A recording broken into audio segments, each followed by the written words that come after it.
Hey, Lisa Mason Mentor here with AskLisaMentor.com. Just wanted to kind of check in with you today and let you know that I am continuing my two-part series on leadership.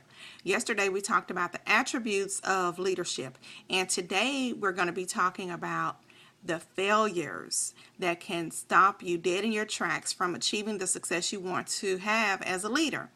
So there are two kinds of leaders, the leader by consent and a leader by force. Okay, and so you really need to determine what kind of leader you really want to be.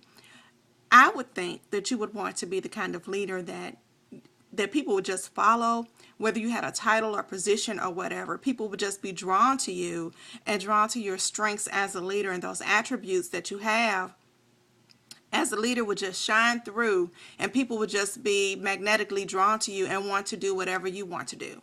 And want to follow you and want to see exactly who you are, what you're made of, what you're doing, all of those things. But today, as I said, we're going to be talking about failures, those things that can really sabotage you. And so if you are finding something within yourself, and as you look through this list and you find something about yourself, I suggest you correct it. I found something in that list that I did not like about myself, and I immediately corrected it. And I'll tell you what it was. I had an issue with a member of my team, and I'll be honest with you, and she and I parted ways, and some things were said maybe that should not have been said, and I recognized that I was not where I was supposed to be.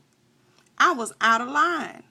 I was sabotaging myself unwittingly and unknowingly, and I went to her and I apologized to her and told her that I was sorry for my part, and that I wished her well and to be blessed, and she received me with the same spirit that I came to her. And so that's the mark of a leader. You've got to step out there. You got to correct those things about yourself that you do not like.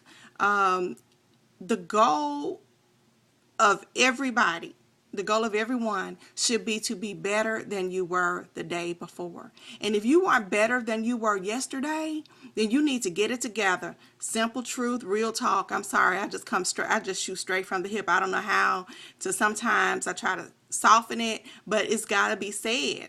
You got to fix those things that you don't like about yourself. But if you see things in other people that you really do not like, then you need to do some self-inventory and say, hey, I don't like that in her. Maybe that's a trait that I might have. You know, sometimes when we don't like things in other people, it's because those are the very same things that we don't like about ourselves. So it's important to do self-inventory. So I encourage you, as you go through this list, as you scroll down and go through this list, whatever you see that you don't like about yourself, fix it immediately. Because God cannot open up those doors that need to be opened if you are out of order. So you need to fix those things about yourself. And I encourage you to do that today, and be blessed as always. Take care of you. Bye.